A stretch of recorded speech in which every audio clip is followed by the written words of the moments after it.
Est-ce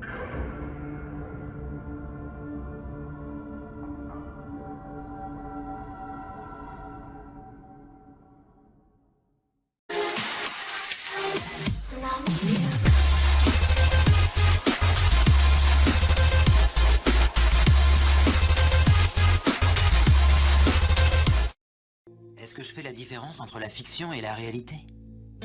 La fiction mène à la réalité, et la réalité dépasse la fiction. En tout cas, ma réalité a dépassé toutes les fictions. Je suis devenu culte, l'enjeu de tous les débats. Ça m'éclate de voir toutes les réactions qu'ont provoquées One Lunatic, One I Speak. Why did Luca up in Canada eat his boyfriend? Why did Luca eat his boyfriend and then ship the body parts all over? What is it about sodomy and cannibalism? What is it about cannibalism and sodomy? Why are 7 of the top 10 mass murderers sodomites and cannibals? John Wayne Gacy, he liked to eat his boys. Why did Luca eat his boyfriend? Why did Luca eat his boyfriend? You hate God, you love death, that's why you eat your boyfriends.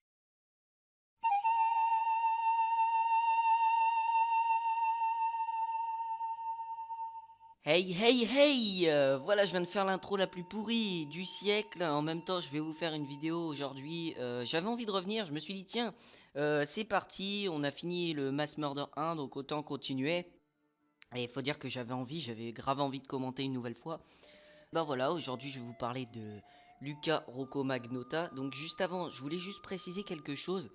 À la fin de chaque épisode, Serial Murder, etc., il y aura un support vidéo qui sera upload, donc un support vidéo en accord avec justement ce que je vous présente, histoire de pas vous laisser sur votre faim. Donc voilà, si vous avez, au cas où vous êtes encore affamé de meurtre, affamé de kill, et ben vous inquiétez pas qu'il y aura une petite vidéo qui suivra après. Donc ça me prend un petit peu de temps quand même à la trouver. C'est surtout l'upload en fait, c'est chiant parce que souvent il faut que je la remette au bon format, etc. si je vous upload un film. Et donc uploader une vidéo de 1h30, 1h40, c'est un peu long, hein, mais bon. Je le fais parce que voilà, parce que j'ai envie de le faire. Alors, Luca Rocco Magnotta, je vais tout de suite commencer le sujet. Donc, ce n'est pas un tueur en série. Alors oui, là vous allez me dire, oh non mais attends, le mec il fait une série Serial Murder, meurtre en série, et il parle même pas d'un tueur en série. Donc oui, c'est vrai que c'est un peu débile. Donc il n'a pas été reconnu comme tueur en série, mais selon moi, en tout cas selon moi, j'avais envie d'en parler, parce que pour moi, il en a toutes les caractéristiques. Il est né sous le nom d'Eric Newman, donc il a beaucoup changé de nom au cours de sa vie, hein. On peut voir que quand même, il est mal dans sa peau, hein. Si tu changes de nom comme ça, c'est que t'es vraiment pas bien dans ta peau. Donc en juillet 1982 à Toronto, au Canada. Il n'était pas totalement inconnu des services de police et avait déjà été sollicité par des groupes de défense animale pour avoir publié des vidéos de chatons qu'il torturait et qu'il tuait. En 2003, il se fit connaître pour la première fois dans son pays en apparaissant dans des vidéos pornographiques homosexuelles. Alors, il travaillera plus tard comme stripteaseur et escorte masculine. Donc il apparaît comme modèle de pin-up dans le magazine Fab de Toronto sous le pseudonyme de Jimmy en 2005. En 2007, il participa à une émission de télé-réalité en tentant par tous les moyens de faire parler de lui. À cette époque-là, il passe l'ensemble de sa vie sur internet à la recherche de la célébrité. Donc on dénombre de nombreux profils sur différents forums internet lui appartenant. Selon plusieurs rumeurs, il aurait eu même des relations avec Karla Homolka, donc l'ancienne femme de Paul Bernardo. Donc Paul Bernardo, c'est une tête à claque, voilà, c'est un criminel canadien. Donc c'est l'ennemi public numéro 1 au Canada, Paul Bernardo. Vraiment, il est détesté. En même temps, il est détestable. Je veux dire, même moi, qui suis pas forcément mauvais, je le considère comme une tête à claque. Ce mec-là, je ne peux pas me le voir. Donc, mais il préfère le nier dans plusieurs entretiens. Donc, c'est vrai que c'est pas très crédible.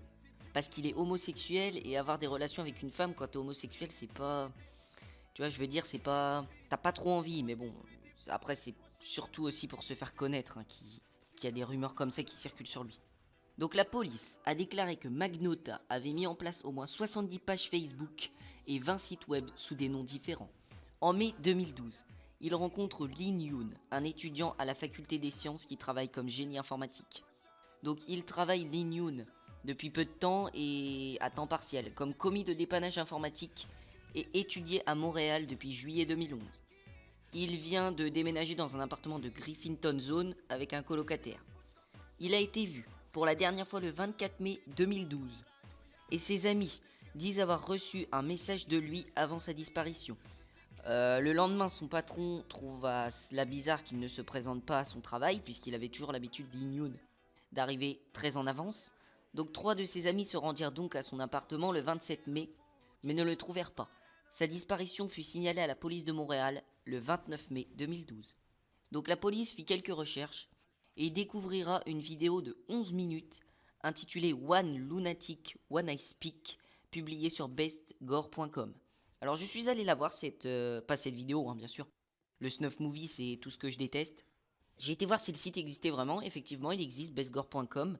J'ai dit bestgore.com. Donc ça représente des vidéos, les vidéos les plus trash que tu peux trouver sur internet sont recensées, répertoriées sur ce site. Je n'irai pas voir, hein, je suis pas un cerveau malade non plus. Cette vidéo, elle présente un homme nu, attaché sur un lit, en train d'être poignardé à plusieurs reprises avec un pic à glace et un couteau de cuisine. Il est ensuite démembré et le tout se suivra par des actes de nécrophilie intenses. Alors, pour résumer le truc, on va le faire doucement pour ceux qui n'ont pas compris parce que là je suis un peu brutal. On a la pornographie, ok? Bon, la pornographie c'est pour les gens normaux, histoire de se détendre entre deux games. Ensuite, on a la pornographie hardcore, donc qui est quand même un niveau au-dessus, hein, c'est là, bon bah écoutez, scatophilie, zoophilie, hein, vous faites ce que vous voulez, hein, après, moi ça me regarde plus. Et on a bien au-dessus, mais alors ça c'est vraiment ignoble, le snuff movie. Donc le snuff movie c'est un film qui a pour but de présenter un réel meurtre. Donc le tueur il filme le meurtre et donc tout ça peut se suivre par des actes de nécrophilie, de vampirisme, de cannibalisme, tout ce que vous voulez. Dans sa vidéo, bah écoutez, c'est un pur massacre.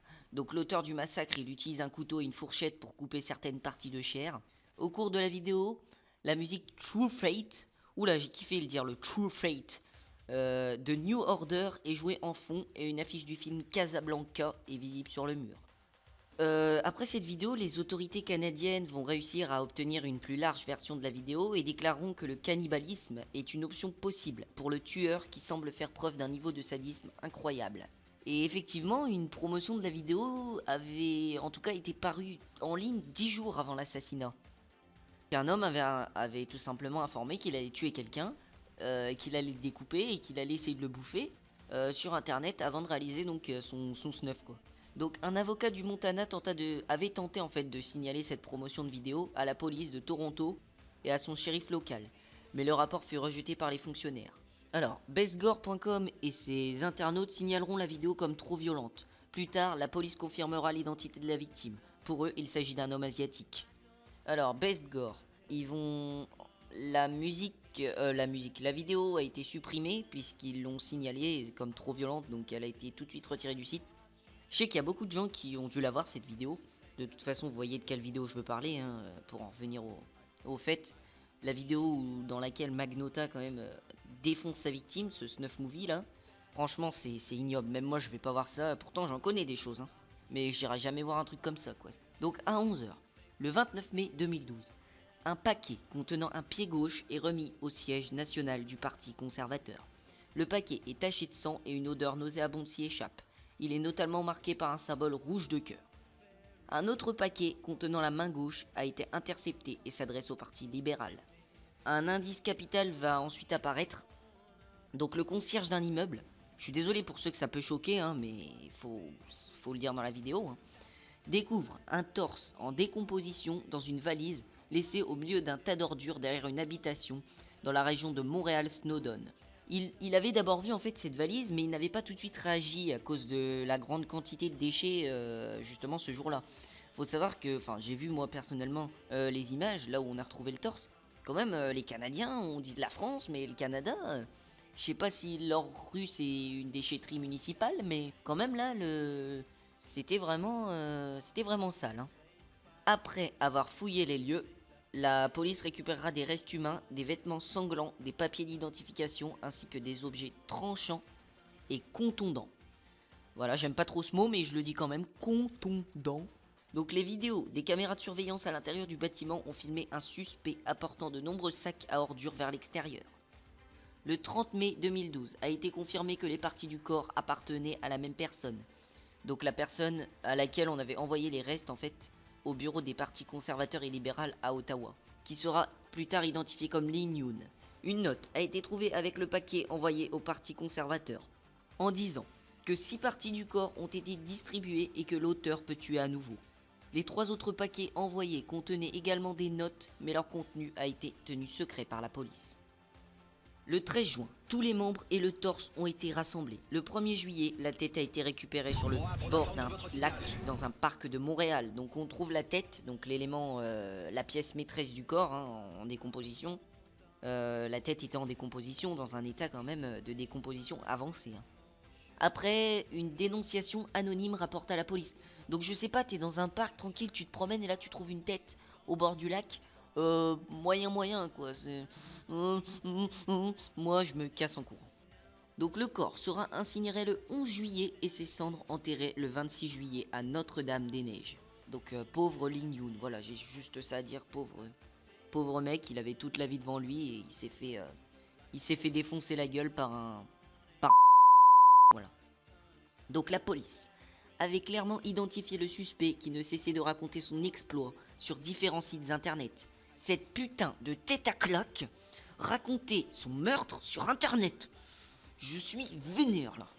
Non franchement mec, là j'en rajoute un peu, je fais un peu le con parce que je suis enrhumé, je suis pas bien, je suis malade. Donc forcément ça me donne tous les droits. Mais quand même, raconter son meurtre sur internet, ça le fait moyen, tu vois. Donc un mandat d'arrêt fut rédigé accusant Luca Magnotta. Donc on l'avait identifié, en même temps ce con il se cache pas, il diffuse la vidéo sur internet, il dit que c'est lui l'auteur, donc il donne son nom, son âge, son adresse. Écoute, si tu veux. Hein. Le mandat d'arrêt, donc il l'accuse d'assassinat au premier degré, d'indignité envers un cadavre, de diffusion obscène, indécente et immorale, ainsi que d'harcèlement criminel. Donc, le 31 mai 2012, vous l'avez certainement vu sur plusieurs journaux télévisés, même sur TF1. Interpol émet un avis rouge pour Magnotta à la demande des autorités canadiennes et pendant plusieurs jours, son nom et sa photo étaient en évidence en haut de la page d'accueil du site Interpol. Une traque mondiale va commencer durant plusieurs jours et Magnotta réserve un billet pour un vol Montréal-Paris à l'aide d'un passeport avec son vrai nom, à l'aide de Eric Newman. Hein. Après son arrivée en France, le signal de son téléphone est signalé dans un hôtel de Bagnolet, donc en région parisienne. Mais il avait déjà quitté les lieux au moment où la police est arrivée. Plusieurs magazines pornographiques ont été trouvés dans sa chambre d'hôtel, donc des magazines gays. Hein. Il avait utilisé un faux passeport du nom de Kirk Trammell, l'héroïne de Basic Instinct, pour réserver. Il avait des contacts à Paris suite à une précédente visite en 2010. Et donc la police, durant cette période-là, ils vont suivre de très près un homme qui justement avait été en contact avec lui. Ainsi qu'un deuxième, il avait rencontré 2 hommes à Paris qui avaient passé avec lui 2 nuits. On sait pas après ce qu'ils ont fait, hein, ça les regarde, mais bon, apparemment ils ont pas joué aux cartes. Hein. Mais aucun des deux ne savait où il était depuis qu'il les avait laissés. En réalité, Magnotta était ensuite monté dans un bus Euroline en direction de Berlin, le 4 juillet 2012, alors qu'il se déplaçait furtivement dans les rues de Berlin. Il entra dans un cybercafé de Neukölln. Bon, l'allemand, moi et l'allemand, ça fait 19. Je connais pas un mot d'allemand, donc désolé si j'ai pas l'accent ou quoi, hein, mais bon, c'est pas... Vous me direz si c'est ça, Neukölln, je sais pas, je l'afficherai le mot. Et demanda au gérant si les ordinateurs étaient en service.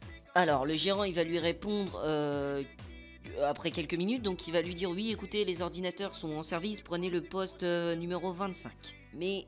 Tu vois, pendant que le mec consultera justement l'ordinateur, le gérant, il va commencer à avoir des doutes sur l'identité de la personne. Donc alors que Magnotta consultait sa fiche Interpol, le gérant croyait l'avoir reconnu. L'homme recherché à l'époque, enfin à ce moment-là, par toutes les polices du monde. Donc il préviendra la police et quelques heures plus tard, son arrestation fut officialisée. Au début, donc il n'oppose aucune résistance. Au début, donc il va essayer de donner de faux noms, avant d'admettre sa véritable identité qui fut confirmée par ses empreintes digital. Le 18 juin 2012, il sera livré aux autorités canadiennes à partir de Berlin dans un transport militaire en raison de problèmes de sécurité et de difficultés juridiques. Si l'avion était... Il ne fallait tout simplement pas que l'avion soit détourné vers un autre pays. Son procès commence en 2014, soit 2 ans après son odieux crime. Il reconnaît les faits et plaide non coupable. Donc l'homme que les médias ont surnommé le dépeceur de Montréal n'en était sûrement pas à son premier meurtre. Donc ça c'est moi qui le dis. En tout cas ça me semble difficile que ce mec en soit à son premier meurtre, vu l'aisance quand même avec laquelle il massacre sa victime, qui à l'époque, je le rappelle, était quand même son petit ami. En tout cas, il était très proche de lui, il était très proche de Yung Lin. Même les plus grands tueurs en série américains n'ont pas commencé comme ceci. Tous les plus grands tueurs en série ne commencent pas par bouffer leurs victimes. C'est au bout d'un moment, ça se crée, c'est un feeling qui se crée. Au bout d'un moment, le tueur se sent à l'aise avec le corps de sa victime. Le sadisme va augmenter et puis au bout d'un moment, le cannibalisme va faire son apparition. Mais ce n'est pas possible. Ou alors il était vraiment atteint totalement, c'est un schizophrène sinon. Mais je pense pas qu'il en était à son premier meurtre, ça me paraît peu probable. Je sais pas ce que vous en pensez vous, mais en tout cas moi ça me paraît vraiment très peu probable. Selon son avocat, oui ça me paraît peu probable, Magnotta était victime de troubles mentaux. Donc ça c'est je pense la raison principale. À 19 ans, on lui avait diagnostiqué une maladie qui se rapportait donc à la schizophrénie paranoïde. Donc en tout cas, s'il a atteint de schizophrénie paranoïde, c'est possible qu'il en était à son premier meurtre, mais ça reste quand même difficile à confirmer. Donc différents psychiatres viendront témoigner lors du procès, ainsi que le père du prévenu, donc le père de Magnotta qui était lui atteint de schizophrénie. Donc plusieurs analystes et psychiatres ont pu déceler que le tueur canadien était dans une quête obsessionnelle de la célébrité. Magnotta voulait créer un personnage destiné à plaire. Il a lui-même subi des opérations de chirurgie esthétique, énormément d'opérations de chirurgie. Il a d'abord voulu percer donc dans le monde du porno, puis à travers des émissions de télé-réalité, mais sans succès. Il attire enfin l'attention en 2010 lorsqu'il poste une vidéo où il asphyxie des chatons dans un sac en plastique. Je veux dire, crois pas que ta connerie est le seul chemin à suivre pour réussir, quoi. Les réseaux sociaux deviendront pour lui une plateforme où il postera régulièrement des vidéos dérangeantes. Elles choquent mais fascinent également. Ces vidéos dérangeantes, c'est la seule chose qui attire les gens. Donc on peut voir qu'on a beau dire oui ce mec c'est un taré, mais au final les gens qui aiment ces vidéos c'est encore pire. Voilà, eux aussi c'est des cerveaux malades. Néanmoins, parmi ses nombreux fans, parce que oui il dit avoir des milliards de fans, hein, pour lui c'est l'homme le plus populaire du Canada. Beaucoup sont fictifs. Il avait lui-même créé plus de 700 comptes avec lesquels il se félicitait régulièrement de ses exploits. 700 comptes? Qu'est-ce que tu fais de tes journées, mec? 700 comptes, donc il avait créé 700 comptes Facebook dans lesquels il réagissait à ses propres vidéos, dans lesquelles il se félicitait. Donc l'homosexualité, je veux bien, mais l'autofellation, un peu moins, tu vois. Pire encore, sur l'un de ses blogs, Magnotta se décrit comme un tueur en série nécrophile. En décembre 2011, il avait écrit une lettre au tabloïd anglais The Sun, dans laquelle il affirmait ne plus vouloir montrer la mort de chatons, mais d'êtres humains. L'apogée de sa folie se manifestera donc sur internet au lendemain de son meurtre. Donc il poste son snuff movie et fait de nombreuses références à des films d'horreur. Il est souvent décrit comme le premier homme à avoir médiatisé son meurtre sur internet, mais il faut savoir que l'Allemagne avait déjà connu ça bien des années auparavant avec Armin Meiwes. Donc Armin Meiwes, le cannibale de Rothenburg. Donc en revanche, la victime d'Armin Meiwes était consentante. Donc Meiwes l'avait tué sous la demande de sa victime. Donc à ce moment-là, tu te demandes c'est qui le pire? C'est le mec qui tue et qui bouffe la victime ou c'est la victime qui veut mourir, manger? Voilà, donc il y a vraiment des gens bizarres. Donc son procès durera 10 semaines et après un verdict de 8 jours, il sera reconnu coupable de tous les chefs d'accusation et condamné à purger une peine à perpétuité, mais pourra être admissible à une libération conditionnelle dans 25 ans. Qui a envie de revoir ce mec dans notre société? Je sais pas, en tout cas moi je n'ai pas envie de le revoir. Après je vous dis ça, je dis rien. Donc à la fin du verdict, il déposera un appel à sa condamnation et exige un nouveau procès. Son avocat lui affirme que le verdict est déraisonnable, mais finalement Magnotta retire son appel le 18 février 2015. C'est la fin, écoutez, j'espère que vous aurez aimé. Ce serial murder là, ce sera vraiment le plus récent que je pourrais vous présenter. Je vous laisse. C'est pas la fin du film, c'est que le début. C'est pas que je me fais chier, mais je suis saoulé comme si j'avais bu